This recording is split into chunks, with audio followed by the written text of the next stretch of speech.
Yes, amen. Hallelujah. Handa na po ba tayo sa pakikinig ng salita ng Panginoon? Kasi nga mga kapatid, today is the day the Lord has made. Because isang linggo tayo nagtatrabaho, isang linggo tayo naglalakbay sa ating trabaho. Amen? Kaya nga mga kapatid, today, i-refresh natin yung sarili natin sa Panginoon.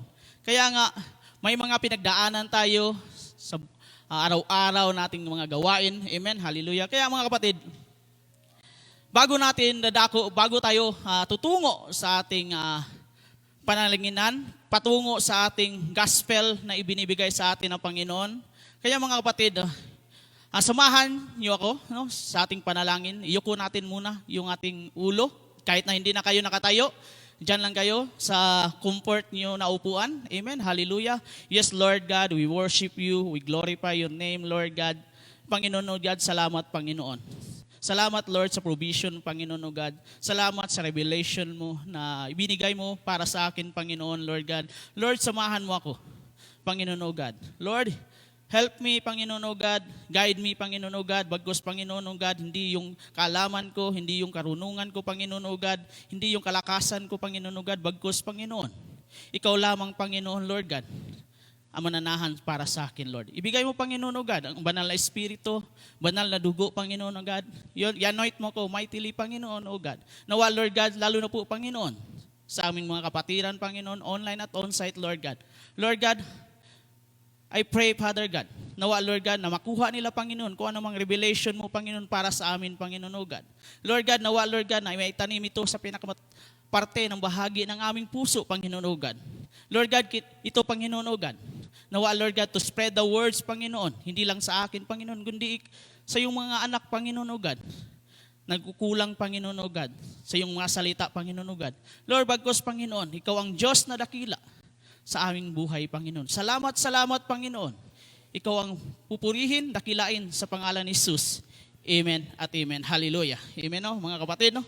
Kaya today, sino ba ditong nakakaranas ng buhay na ayaw pa isuko, no? Na ayaw pa isuko yung dating buhay, yung dating ginagawa sa araw-araw. Amen?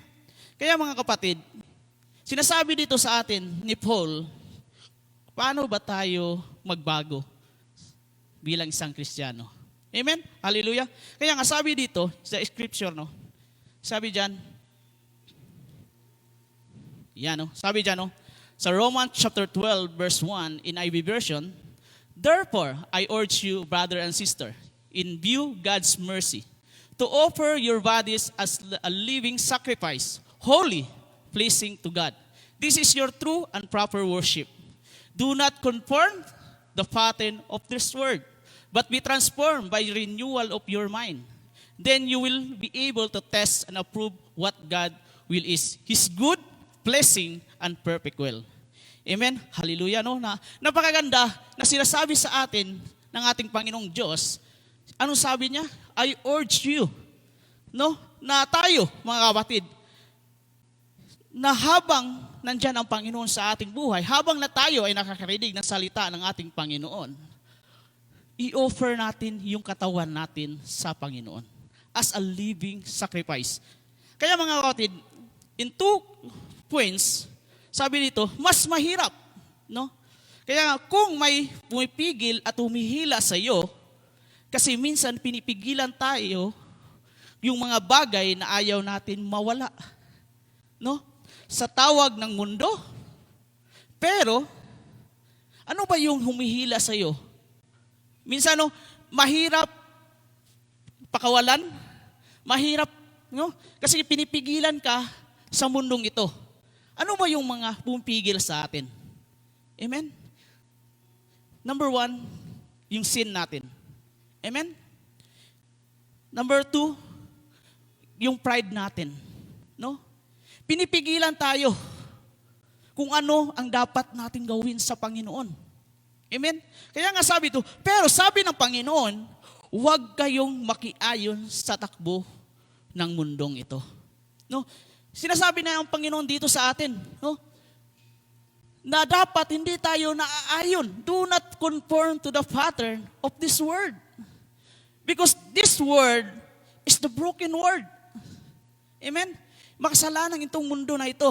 Pero pinapaalala sa atin ni Apostol Paul na dapat natin baguhin yung buhay natin bilang isang Kristiyano, bilang nakikinig sa salita ng Panginoon. Amen? Ano ang mas magaan? Mas magaan, may dahilan kung bakit gusto ng Diyos na alisin ang pumipigil sa iyo. Amen? Kung hindi para sa iyo, huwag mo nang ituloy. Amen? Kaya nga mga kapatid, kung alam mo naman na magkasala ka doon, huwag mo nang pilitin.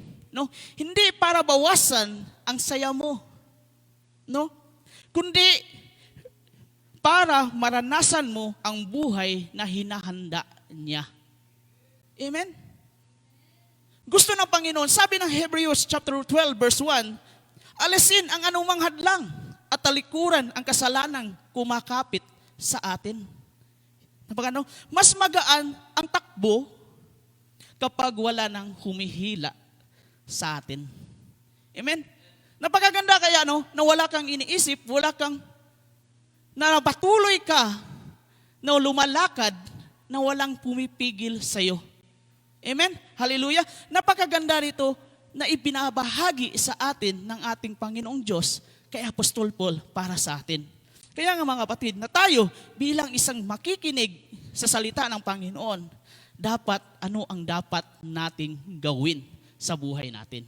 Amen? In the title of this preaching today, Stop Conforming, Start Transforming. No? Kaya sinasabi dito sa atin, itigil ang pagsunod, simulan ang pagbabago. Hallelujah. Amen? Kasi mga kapatid, kung tayo ay susunod sa mundong ito, kung hindi naman tayo nagbabago, it means ganun at na ganun ka pa rin. Amen? Kaya nga sinasabi dito na itigil na natin ang pagsunod sa mundong ito. Simulan natin sa pagbabago sa ating buhay. Amen? Hallelujah. Sabi dito, in the 3 sequential step of experience God's will, paano natin para pagdanasan ang kalooban ng Diyos sa ating buhay. Amen? And number 1, surrender. Amen? Hallelujah. Kaya nga sabi dito, surrender mo yung buhay mo para sa Panginoon. Kaya mga kapatid, sabi ito, yielding to God's mercy. Dapat nandun yung pagyuko mo sa ating Panginoong Diyos, sa Kanyang awa sa atin. In active surrender, the word present means to be placed on God's disposal of decisive daily choice. No? Sa kalukuyan, ang nangahulugan ilagay sa kamay ng Diyos, ito ay isang pagpapasya araw-araw sa ating buhay. No, isuko mo yung buhay mo para alam natin, in the words, in surrender, sa Old Testament mga kapatid, no? Living versus dead. Alam natin sa Old Testament, sacrifice were killed.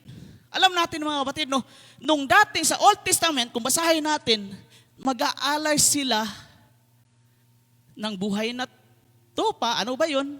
Amen, na buhay na hayop para isacrifice nila kung anong meron silang kasalanan. Yung ang magpapalit.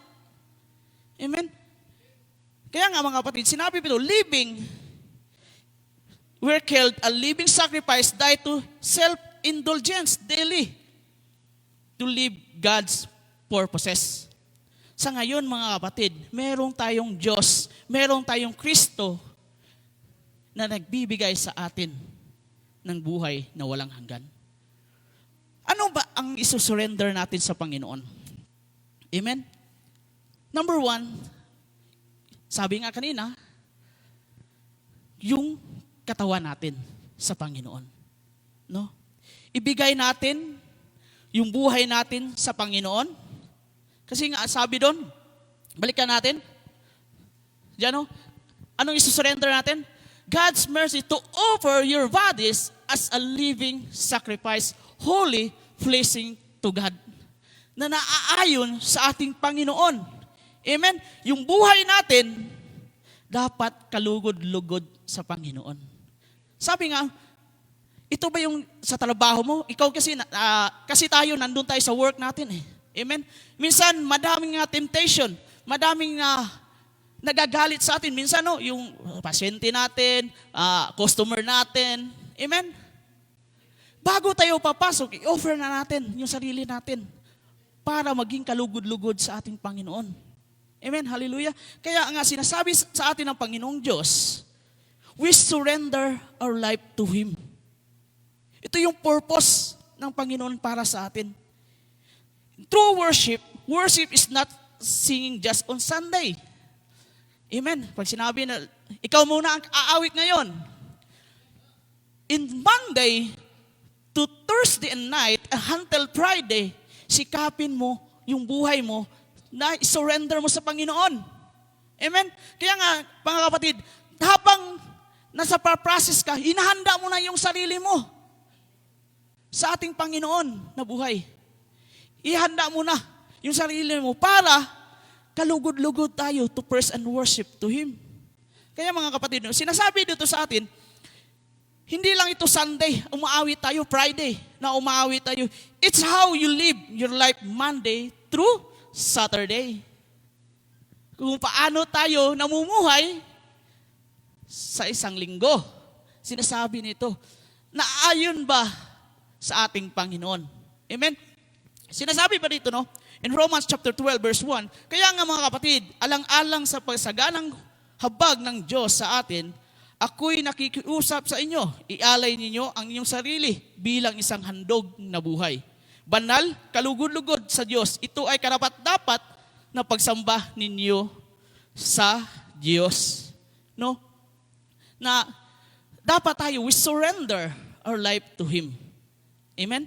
Kasi nga mga kapatid, offer your bodies. Ano ba i-surrender natin? Yung time natin. Yung talent natin. Yung tithes natin. I-surrender natin sa Panginoon. Kasi nga mga kapatid, kung hindi naman tayo i-surrender natin, hawak-hawak pa rin natin kung anong yung nakakabigat sa dinadala sa likod mo. It means ganun ka pa rin. Amen? Full appeals to believers by mercy of God. Our obedience should be natural, thankful response to Christ's sacrifice. Na tayo ay magpapasalamat kung paano nagsakripisyo ang ating Panginoong. Tignan natin yung cross ng Kalbaryo. The cross of Calvary, mga kapatid, Lagi natin isipin, siguro ako dapat doon nakapako doon. Kasi madami akong nagawa Madami akong kasalanan. Amen? How to be true surrender of sa ating Panginoon. Sabi doon, the act and presenting our bodies is a living sacrifice, is our spiritual act and worship. Dapat nandun yung spirito ng pagsamba natin sa Panginoon.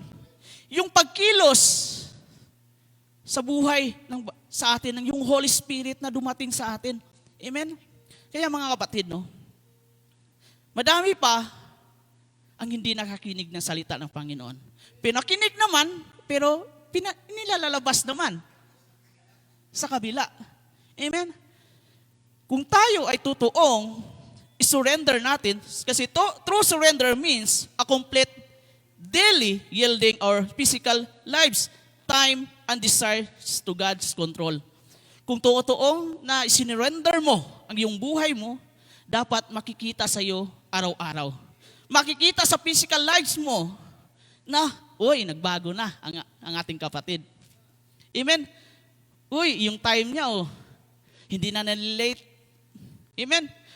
Amen? Yung desire niya, puno ng desire sa Panginoon. Amen?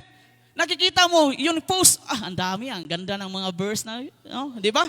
Ang dami ng mga verse na sinishare. Hindi, dapat ganun, nakikita sa iyo. Para nakikita sa atin, wow, napakaganda yung buhay ng isang kapatid. Alam nyo ba, pag walang Panginoon sa buhay, amen? Hindi pa totally. i-surrender ang kanyang buhay para sa Panginoon. Kailangan natin, isuko natin sa Panginoon. Lord, hindi ko ito kaya, Lord. Lord, ano ba itong humahawak sa akin? Ang bigat na. Yung problema, ang bigat na eh. Para na akong kuba, Lord. Lord, binibigyan mo ako. Lord,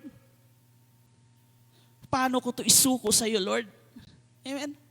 Kasi nga minsan, hinahawakan pa natin eh. Amen? Akala natin tama pero mali. Akala natin maganda pero hindi. Amen? Nakikita natin, ang ganda-ganda natin tignan sa panlabas pero bulok naman sa loob. Amen? Huwag natin sayangin, mga kapatid, yung buhay natin. Surrender to God. Kasi nga, mga kapatid, tayo ay nakikinig ng salita ng Panginoon, dapat unti-unti tayong nagbabago para sa Panginoon. Amen? And number 2, separate. Amen? Bakit natin ito siniseparate? Ihiwalay natin yung tayo sa mundong ito. Kasi nga mga kapatid, bakit ba natin ihiwalay yung sarili natin sa mundong ito? Because separate, refusing to conform the word. Dapat i-refuse natin. Ano ba yan? Hindi ko yan kasi nandito na ako sa ating Panginoon. Nagsisimba na ako. Amen. Ayaw ko na yan. Yung lasang sadiki na yan, hindi na ako yan. Amen. Dito na lang ako sa Coke. Amen? Coca-Cola. Matamis pa, masarap pa. Amen? Wala pang sakit sa ulo. Amen? Hallelujah. Kaya nga, i-refuse natin kung ano yung hinihila tayo sa mundong ito, i-refuse natin yan. No? Ilagay na lang natin, mga kapatid, punta tayo sa donut ha. Punta tayo sa Dunkin Donut. Amen? Hallelujah. Kasi kapi-kapi na lang muna tayo. Amen? Hallelujah. Kaya mga kapatid, magtawag kayo. One call away lang kami. Amen? One call away lang kami. Nandyan na kami. Amen? Hallelujah. Kaya nga, the word is constant trying to shape your thinking. Amen? Binabago, ang mundong ito, binabago yung utak mo para ma-form ka sa mundong ito. Pero huwag mo hayaan na ikaw ay baguhin ang mundong ito. Amen? The culture should not become your standard. Kasi nga mga kapatid, culture, sinasabing culture eh. Sige nga, sabi nga, Lord, nandyan namin yung 1 John chapter 1 verse 9. Amen? Kasi lagi naman, no? Kung mayroon kayong Bible, basahin nyo na lang. Alam namin, Panginoon, napatatawarin mo kami. Amen? Kaya mga kapatid, sinasabi sa atin ng Panginoon, we separate kung ano yung words. Dito sa mundong ito, i-separate natin yung buhay natin. Kasi nga, what is a normal to the world is not always pleasing to God. Ano ba dito sa mundong ito nakakapilis sa ating Panginoon? Wala. Amen? Kung paano tayo mamuhay bilang isang Kristiyano, bilang isang believers, doon natin makikita nakakalugod pala sa ating Panginoon. Amen?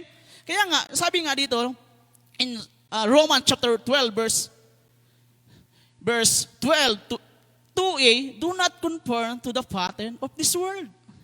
Huwag kayong makiayon sa takbong ng mundong ito. Alam natin, puno ng kasalanan ang mundong ito. Amen? Alam natin kung gaano kadaming temptation. Ang daming pumipigil. Di ba? Kung minsan nga tayo, gusto nating magsimba, gusto natin mag-attend ng prayer meeting, mag-attend ng Bible study, pero may pumipigil eh. Amen? May pumipigil. Huwag ka nang pumunta doon. Di ba? Minsan, maglaba ka muna. Amen? Kausapin mo muna yung boyfriend, girlfriend mo, asawa mo. Amen? Minsan, pinipigilan tayo eh. Pero, huwag natin hayaan na pigilan tayo sa mundong ito. Amen? Kaya nga, believers must be actively identify reject worldly mindset. Dapat natin mga kapatid, i-reject natin kung ano man yung nandito sa mundong ito. I-reject natin kung ano yung mindset natin. Baguhin natin. Recognize that conformity to the world leads directly away from the character of Christ. Alam natin mga kapatid, na siya yung nangunguna.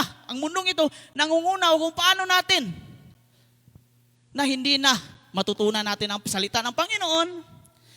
Minsan nawawala na tayo. Minsan na pinipigilan tayo paano makinig ng salita ng Panginoon. Amen? Kasi nga mga kapatid, huwag tayo nga mag-aayon sa mundong ito. Amen? Kasi nga, today, sinasabi sa atin ni Paul, kailangan natin isiparate yung sarili natin sa mundong ito. Mayroon ka mang kaibigan, no, na dinadala ka, no, sabihin mo, pwede kang sumabay. No? Pwede kayo, friend pa rin. Pwede pa rin kayong magkaibigan. Amen? Pero huwag kang padadaig sa kanyang makamundo. Dapat manaig yung sarili mo sa kanya. Kasi nga, ikaw may wisdom ka na eh. Ibinigyan ka na ng wisdom ng Panginoon. Alam mo na yung mali at tama. No? Alam mo na eh. Alam mo na kung saan ka magaganda yung buhay mo. Amen? Kaya nga mga kapatid, separate the words because hindi ka maging masaya. Kung doon ako patuloy na ako doon Kunting kunting mali ko lang, tinitignan na ako Amen? No. Because in the church, sabi nga ni Ate May lagi, this is the hospital of the sinners. Amen. We are not perfect. Hindi tayo lahat perfecto. Meron tayong mga kasalanan. Amen. Hallelujah. Kaya nga mga kapatid, nandito tayo, nagbabawas tayo ng kasalanan. Pero pag tayo ay nandito na, nagbabawas ng kasalanan, dapat baguhin din natin unti-unti yung buhay natin. Kasi nakikinig tayo Amen? Kaya mga kapatid, and lastly, submit. Magpasakop tayo sa ating Panginoon. Submit our life to Him because God's will bless us. Renewing the mind to align with God's will, to experience transform life. No? Kung binago natin yung isip natin, i-align natin yung buhay natin sa Panginoon, ma-experience natin kung paano tayo binago ng ating Panginoon. Amen? Hallelujah? Wow, nakikita na. Yung resulta. No? Sa pakikinig na salita, yun, napakaganda. Nakikita yung resulta dati. Di ba? Pumunta ka ng church, wala kang makeup, hindi ka nag-aayos. Amen? Minsan, yung damit mo pa, hindi na pa-plansya. Pero yung nakarinig ka na ng salita ng Panginoon, wow, ang ganda na. Ang gagwapo na ng mga kapatid. Kasi nakikita yung buhay ay nagbago na. Amen? Nakikita na yung pagbabago sa buhay na press para sa Panginoon. Dapat ganun yung buhay natin. Amen? Hallelujah? Kaya nga, submit mo, isuko mo yung buhay mo para gumanda ang buhay mo. Dahil alam natin, mga kapatid, ang Diyos lang nagpabago sa atin, hindi tayo. Amen? Kahit pilit nating magbago, pero wala naman sa pag-aayon sa ating Panginoon, hindi ka magbabago. Dahil ang Panginoong Diyos lang ang magbabago para sa iyo. Amen? In Romans chapter 12, verse 2b, but be transformed by renewing your mind. Ano yung una? Renewing your mind. Amen.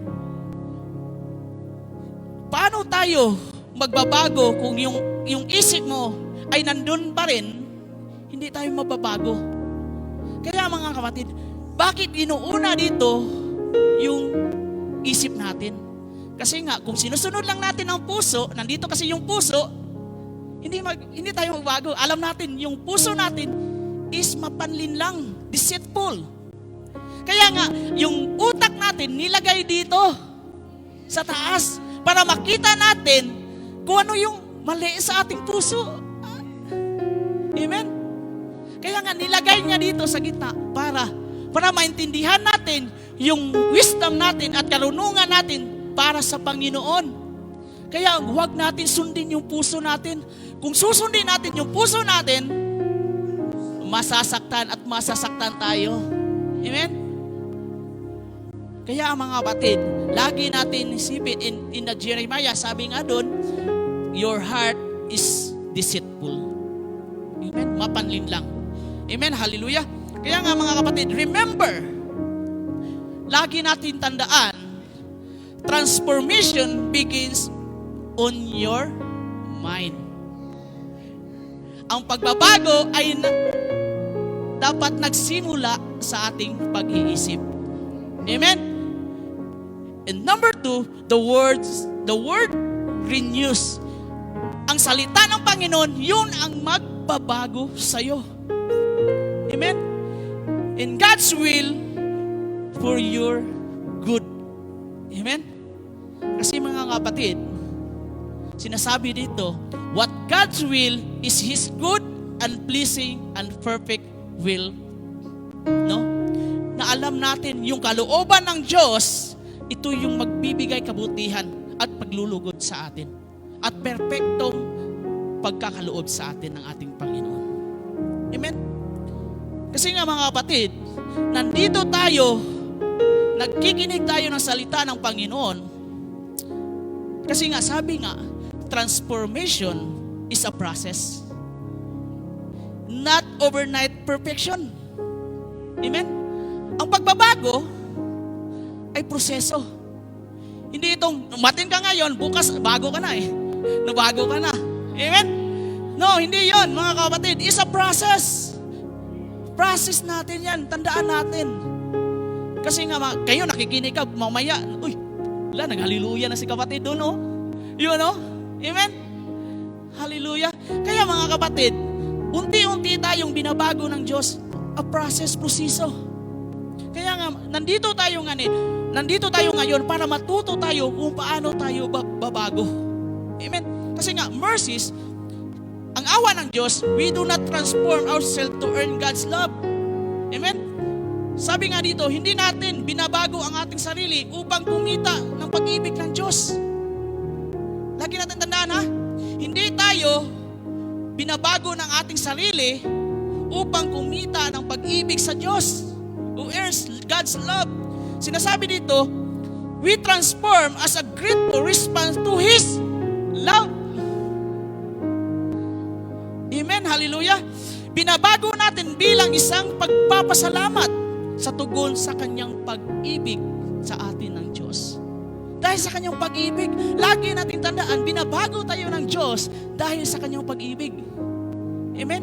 Hindi sinasabi, kasi nga, mahal mo nga ang Panginoon, pero hindi ka naman nagsisimba. Hindi ka nag-aaten. I love you, Lord.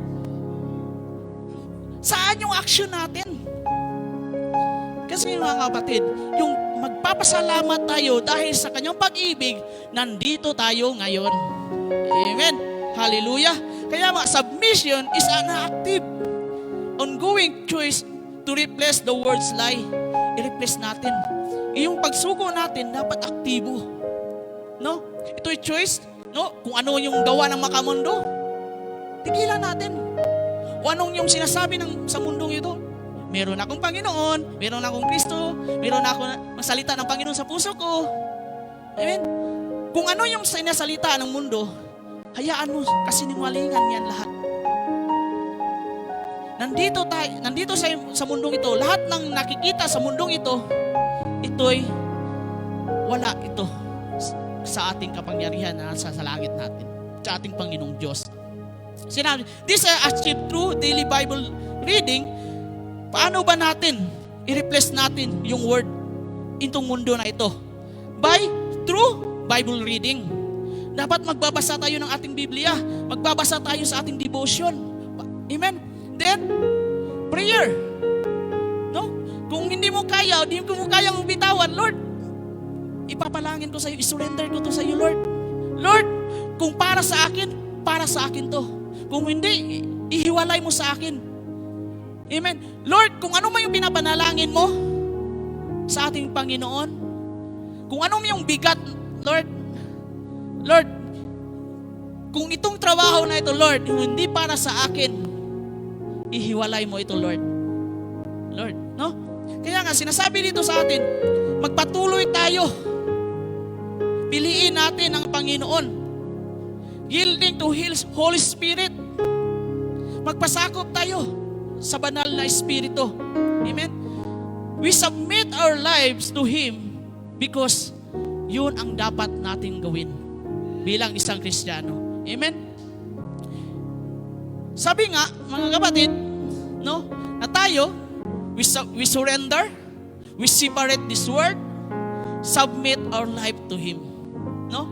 Kasi nga, mga kapatid, sino nakaalala, sino nagsulat dito? Amen. The Apostle Paul. Ano yung nakaraan ni Apostle Paul? Amen. He is a persecutor sa mga Christian dati. Amen. Alam mo ba, yung mga Christian dati, ginagawang kandila. Amen. Pag nahuli ka, nag-spread ng salita ng Panginoon, ikaw na nalangin, ilalagay ka sa isang umaapoy. Ikaw yung nagsisilbing kandila nila sa dilim. Amen? Ganon yung naranasan ng mga kapatiran natin, yung mga believers dati. Amen? Kaya mga kapatid, binabahagi sa atin kung si Paul na nandun sa prison, alam natin, matindi yung buhay niya. Amen? Yung sinimula ni Paul, alam natin kung ano siya. Amen? Kaya nga sabi sa atin, no, in conclusion, no, your past may say soul. No? Your past may say soul, but God's grace can make you full. Amen? Sinasabi dito, kung ano yung nakaraan mo, kung ano ka man, dati, pero ang Panginoon, ang grasya ng Panginoon, ang biyaya ng Panginoon, ay gagawin kang bago. Amen? Nakikita ba natin? No? If God can transform soul into Paul, He can transform anyone. Si Paul nga, binago eh. Yung Saul niya, ang dating pangalan, naging Paul, yung naging Pablo. Kahit tayo pa kaya, ngayon, nababaguhin ang ating Panginoon? Your past does not disqualify. No? Hindi ka binigyan ng Diyos ng alisin ng karapatan. No? Sabi pa dito, you're from God future, His grace is greater than your mistake. Ang kanyang biyaya ng Panginoon ay mas malaki pa sa pagkakamali mo. Amen? And His calling is stronger than your history. Napakaganda mga kapatid, no? Na meron tayong Panginoon nagbibigay biyaya para sa atin. Kaya nga, kung ano tayo nung nakaraan, kung ano yung pumipigil sa atin, kung ano yung humihila pa sa atin sa mundong ito, kaya nga mga kapatid, ngayon, submit sa ating Panginoon. Kailangan natin, isuko natin yung sarili natin. Kailangan alisin natin kung ano yung humahawak pa sa atin. Amen? Kaya nga tayo tumayo mga kapatid. Amen, hallelujah. Sabi nga mga kapatid, no, sa isang scripture ng ating Apostle Paul para sa atin, dapat ito mga kapatid maging tanda sa atin kung paano tayo magbabago. Kaya nga sabi sa ating title, no, stop conforming, start transforming. Amen? Kaya nga anong sabi ng scripture dito mga kapatid, no? Sabi dyan, balik mo, Jeff. Sabi dyan, so, 2 Corinthians chapter 5 verse 17. Therefore, anyone is in Christ, tayo daw, nandito sa ating Panginoong Jesucristo, the new creation has come. The old has gone, the new is here. Amen? Palakpakan natin ang Panginoon. Kaya mga kapatid, no, tayo ay nakikinig ng salita ng Panginoon, ikaw ay bagong nilalang na. Amen? Yung nakaraan mo, wala na yun. Amen? Kung ano yung nakaraan mo, huwag mo na yung isipin. Kasi meron ng bagong ikaw na ngayon. Amen? Meron na tayong bago. Amen? Meron na tayong bagong Diyos na pinalitan na ng ating Panginoong Diyos na ikaw na mismo sa puso. Meron ng Diyos sa puso mo. Amen? Kaya nga salamat no sa ating salita. Yes Lord, we worship you, we glorify you. Palakpakan natin ang ating Panginoong Diyos. Salamat Panginoon dahil ikaw ang Diyos sa kalagitnaan. Ikaw ang Diyos na nandito Panginoon o God. Salamat Panginoon. Salamat Lord sa successful victory Panginoon o God sa iyong mga salita Panginoon o God. Salamat Lord. Lord, ito'y Panginoon. Nawa Lord God kung paano kami babaguhin. Ito'y proseso Lord. Lord, kung paano kami mamuhay, Panginoon, sa mundong ibabaw na ito, Panginoon. Lord, turuan mo kami, Panginoon, O God. Lord, turuan mo kami, Panginoon, O God, sa iyong salita, Panginoon. Lord God, nawa, Panginoon, hindi kami hihilain, Panginoon, pabalik, Panginoon, kung ano yung nadaranasan namin, Panginoon, O God, sa luma, Panginoon, sa past namin, Panginoon, O God. Lord, I know, Father God, binibigyan mo kami, Panginoon, ng pagbabago, unti-unti, Panginoon. Lord God, ito'y mamuhay, Panginoon, yung salita mo para sa amin, Lord. Na hindi kami hilain, Panginoon, pabalik, Lord God. Lord, iyong salita mo, Panginoon, ay dapat na panghawakan namin, Panginoon, O God. Lord God, salamat, Panginoon, sa aming mga kapatiran, Panginoon, O God, online at on-site, Lord God. Salamat, Panginoon. I pray, Father, God, sa kanilang buhay, Lord. Lord, kung ano man yung narinig nila, Panginoon, salita, Lord. Lord, itago mo, Panginoon, O God, sa kanilang buhay, Panginoon, O God. Nawa, Lord, to reflect, Panginoon, O God. Nawa, Lord, makikita namin, Panginoon, kung ano kami ngayon, Panginoon, O God. Kung paano kami sinuko yung buhay namin, Panginoon, Lord God. Kung paano kami nagpasakop sa iyo, Lord. Lord God, salamat, Lord. Dahil ikaw ang Diyos na buhay para sa amin, Lord. Tinataas ka namin, pinupurihan, Panginoon, O God. Big glory, honor, and praise to you, Lord God. In Jesus the mighty name we pray. Amen at amen. Hallelujah.